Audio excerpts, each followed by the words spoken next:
Hello, my beautiful guys, girls, gays, and theys.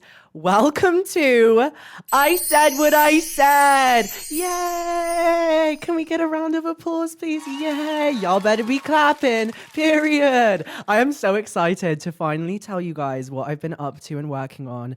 This is my brand new podcast, I Said What I Said. Do we like the name? I love the name. I think it really embodies who I am as a person because I say my truth every day. Live your truth. So I decided to call it I Said What I Said. And I think it works so well. And I actually can't believe that this is happening right now because for so long I was like short form content, film TikToks, film Instagram Reels, all of this kind of stuff. I never thought that doing a podcast would be the right thing. But after growing up a little bit, I realized that I actually have some stories to tell and some opinions to share and people to interview. And I've got so much to share with you guys. I'm so excited for where this journey goes. And I appreciate every single one of you who are wherever you are, sitting in your room, cooking something in the kitchen, tucked in your bed, like wherever you are. The fact that you're tuning into this and listening, I super appreciate it. And I'm so excited to begin this journey of I Said What I Said.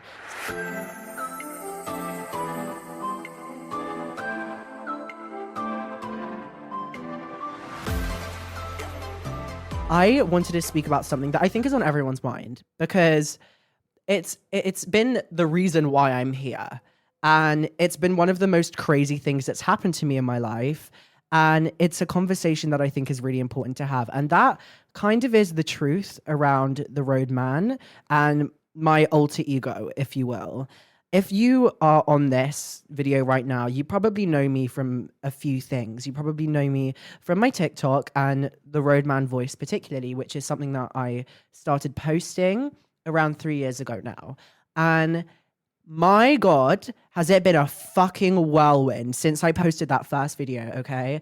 But obviously, there is trials and tribulations of social media. And that's kind of what I wanted to get into today. And I kind of wanted to start off where it all began.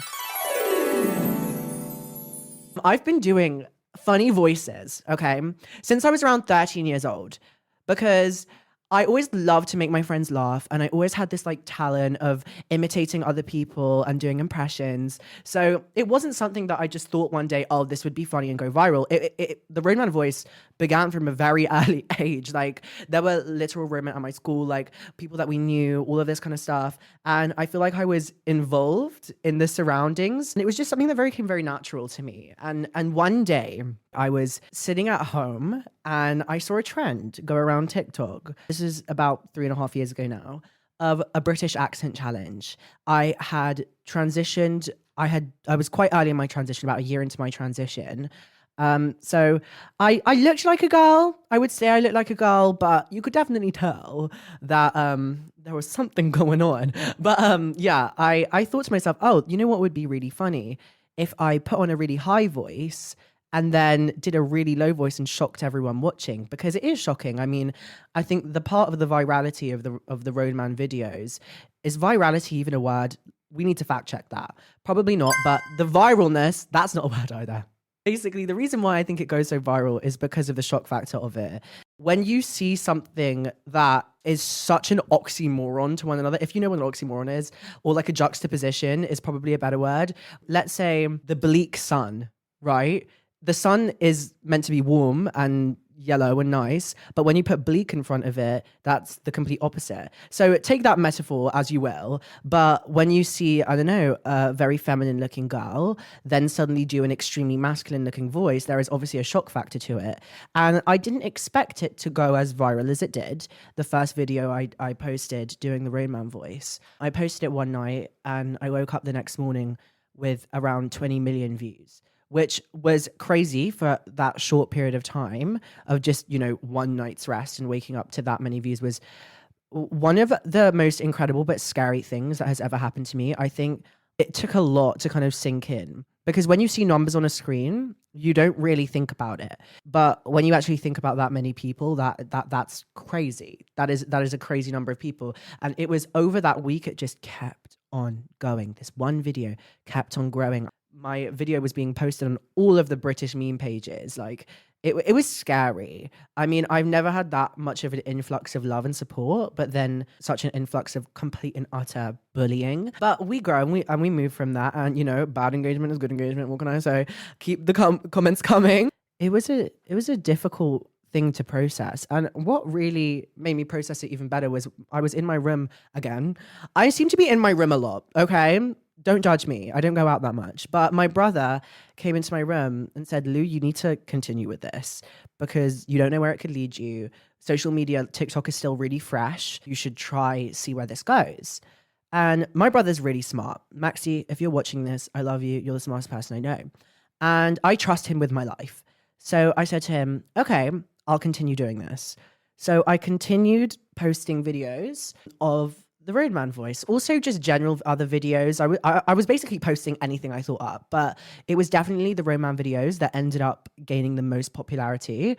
And across a month, I had gained something like 200,000 followers in a month from a few like very viral videos, and grateful as hell. Honestly, I don't regret it at all. But I think there's such a Jekyll and Hyde situation about about the Roadman voice, particularly because it is controversial. That's for sure. I post knowing that it's controversial as a trans woman, knowing that there are going to be people that will completely hate on it, and there will be people that will completely love it, and it becomes a really difficult situation in that sense because I want to be able to represent the trans community in a positive way. But I think to myself sometimes, how am I doing that? By posting myself literally speaking in a man voice. Like, I've worked so hard to look the way I am, to sound the way I am, to be the person that I am. And then I completely redact all of that by posting this kind of content. And for a while, I was thinking to myself, is this really what I want to do?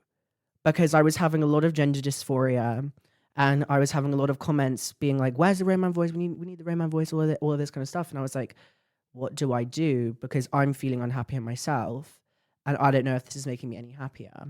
And it took a while to kind of get out of that. For about the whole of like 2022, I'd been doing it for about a year, was a really difficult time because I didn't know if this was actually the right thing and if it was making my mental health worse.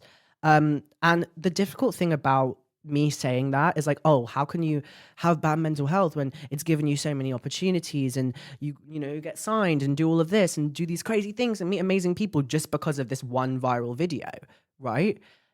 It's true. You feel guilty. You honestly, you just feel guilty for feeling that way. And it's difficult because I would look at myself and I'd be like, wow, I've done some really incredible things and I've met incredible people and I work with amazing people. But do I love who I am because of it? This is getting deep real quick. Okay. I had to take a long, hard look at myself and think about careers and opportunities and how I support myself. And it took me a while to be comfortable with the Roadman, if you will. I first posted it as a joke, but then it kind of became a business. That is a difficult part of it because even till this day, don't get me wrong, I post all sorts of content nowadays. I post comedy videos, I just post what's on my mind. I post stuff to do with being trans, like all sorts of different things. But till this day, 2024, the Roadman videos still go incredibly viral. And I don't know how people aren't sick of them. I am sometimes sick of it. And sometimes I have a really great idea for a Roadman video and I feel a bit more comfortable and happy in it. But it's still a really like strange feeling. And I don't understand how people aren't sick of it because those videos still getting millions of views. And listen, I'm not taking it for granted. Thank you. I don't know. Thank you that you love it so much. The fact that I'm like sitting here right now speaking to you about this with my own podcast just because of this video I posted 3.5 years ago baffles me. It is crazy to me, but I am eternally grateful for all of you. I think that's the main message of what I'm trying to say here. When it comes to being trans, and doing this and posting those kind of videos is representing the trans community, because I've had such an extreme two sides of the stick from the trans community, which can be extremely upsetting because you look up to certain people and you love what they do, but then hear that they completely disagree with what you do, which is fair enough. You can't please everyone. I do think I am a little bit like Marmite, especially my content, and that's fine. That's fine. I've never sat here and thought I should be upset about that ever, because it's the truth and you can't please everyone. That's social media. That's having an online presence for you. No matter what you do, there's going to be someone that disagrees. But what I'm trying to say is it can be extremely hurtful when you think you finally belong in a community and there are certain people that you look up to that suddenly don't think you belong in this kind of community. And I think that brings me on to how, even though trans people are a minority, the whole trans community is an extreme minority, I don't think it's up to a few certain trans people to represent the whole community. I think everyone represents themselves, and as a collective, we represent each other. I don't think it's to do with the most famous trans women or men in the world are the ones that are the reason why we, like, all trans people are okay. Do you know what I mean? Because that's not true. That's not true. Those like the most famous and most well-known trans people have had their success because they've had their success, but it doesn't mean that they're any way correlated to every single other trans person in the world. That's my take on it. I honestly don't think that the Roadman voice is that deep. Crazy. I think it's caused so much positive, more positive than negative. I still get messages every day from younger trans women who feel not so confident in their voice and can't necessarily afford vocal training or vocal. I can't remember what the surgery is, but it can help with increasing the octave of your voice. And they have messaged me saying, thank you. Thank you for presenting a part of yourself that I can relate to, that I can't fix. And that's so important to me. And it proves that there are people within my community that respect and understand it. And you know what? It makes people laugh. And I think the most important part about all of this is laughter. That's my main goal. As much as the Roman voice has had its ups and downs for me personally, it's not going anywhere. Okay? I love it. I love it. It's almost an alter ego, you know? It's almost like I have this split brain, and half of it is this very masculine side, and then the other half is this very feminine person. And I present in an extremely feminine way, but I am extremely related to my masculine side. As a trans person, I haven't really let go of my masculine side. I try to sometimes, and sometimes it upsets me, and sometimes it drives me up the wall. But that's who I am. And as much as I try to push it down, it's still there always. Like, I don't know how informative this was for all of you people, but I really wanted to start off with something that meant a lot to me and the reason why I am here and doing this for all of you. That moves me on to a special game that I have where people confess to me how they've been feeling about things. And it can be funny, it can be crazy. I've had some crazy messages, and I want to go through some of them today with you. And I'm going to be providing some advice. Obviously, we're going to be keeping it anonymous, okay? Also, song of the week. This is going to be at the beginning of every single podcast episode because I love music. We all love music. I want to know your songs of the week as well. Let me know down in the comments what you've been listening to. But this week on repeat, Crazy by Le Seraphim, one of the best songs that has come out of 2024. Kid you not? It is such the perfect mix of like queer culture and K-pop mixed together. Like, it's serving Vogue, it's serving ballroom, and I love Le Seraphim for that. So thank you, Le Seraphim, for bringing this gem onto my Spotify playlist. Time for our confession booth to begin. My boyfriend is pissing me the fuck off at the moment, and I don't know what to do. I love him, but he's being so weird at the moment, and I just don't know if I should leave him or not. I haven't had the best experiences in relationships, but I can definitely give a little bit of advice on this situation. Boyfriends can be annoying, and we all know this as a fact, okay? I have been in a relationship before, and some days I'd wake up next to this man and want to genuinely slit his throat. And that is the truth. And sometimes it's okay to feel that way. You either get over it, you either fix it, you speak about it, you understand each other, or you have to move on and move on to the next thing. If it's hurting you, if it's making you sad, if you're going on with your daily life when he's not around there sulking, feeling in a mood, feeling like this isn't right, then you need to end it. Because nothing that should be dragging you down should be attached to you. Still a virgin at 27. Mostly because I can't be asked to bother with relationships. Okay, no judgment. We ain't gonna judge you ever. Okay, you can do what you want. And you know what? I wish I had my chastity back. You know what? I respect that because who can be bothered with relationships? I'm in my single era. Yes, I may be speaking to 5 guys at the same time, but I'm in my single era. Okay? And as you should. If you can't be bothered, you can't be bothered. And if you're comfortable with that, if you're comfortable with your truth and being a virgin at 27, then slay for you. I love that. And I tell you what, it's not as fun as it sounds. Actually, I don't know. I am a nerdy and weird and awkward person. And I get confused on if a girl genuinely likes me. Please, I need help. Okay. There's a few signs that will tell you if a girl likes you. Okay? They're either extremely rude to you or they're extremely nice to you. There's no in between. There's literally no in between because I feel like my methods of when I like a guy, I'm just really nice to them. And I always want to speak to them and I always want to pay attention to them. If she's keeping eye contact with you, that means she probably likes you. If she feels comfortable to laugh her true laugh around you, she probably likes you. If she doesn't give you dead replies, like on message and stuff like that, if you're speaking on message, then she probably likes you. If I give someone dead replies, like, yep, no, haha, or an emoji, it means I don't like you, okay? Because I don't want to continue the conversation. I'm trying to dead the conversation. And if it could be the same in person, like a girl can have really dead replies in person, girl or guy, doesn't matter.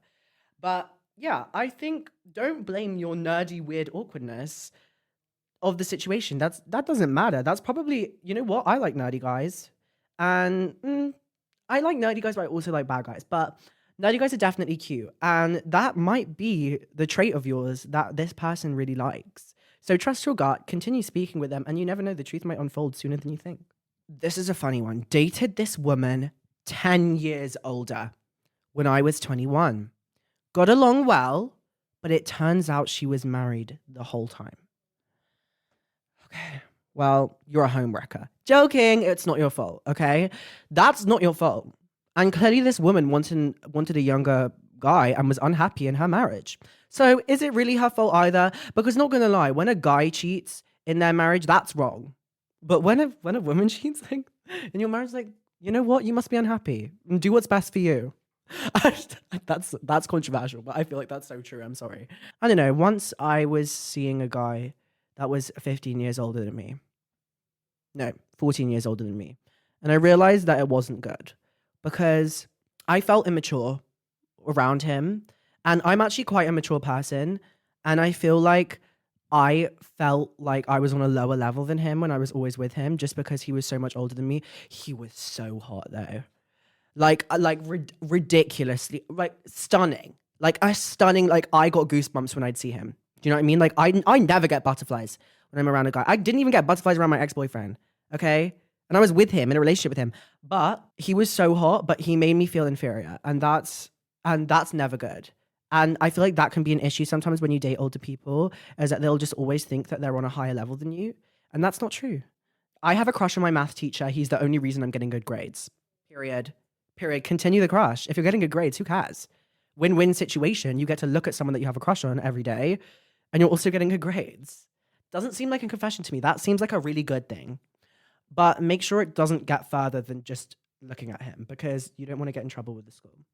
And I don't know how old you are, and I don't know how old the maths teacher is, and I shouldn't have said that. But carrying on. I have a huge crush on my ex-coworker, and we also went to law school together. I don't know what to do. Well, it sounds like you guys have grown up together. You first went to law school together, and then you worked together. So you must be like over the age of like 21, surely, okay? I think you should tell them. Honestly, just tell them you're going to live your life in regret. You're going to live your life in regret. And if you've been friends for that long, surely you can make something work out. Honestly, just tell them. So that is all we have time for today's episode. I am so excited to continue this journey. We have some amazing episodes lined up. We also have some amazing guests that we're hoping to get on and share to the world. And I'm so excited to say what I say. So you should continue watching I Said What I Said. And that's just the truth. And I love you all so much. Thank you for watching. Don't forget to follow, subscribe to whatever you're watching it on. And yeah, this was Loulou. Peace out.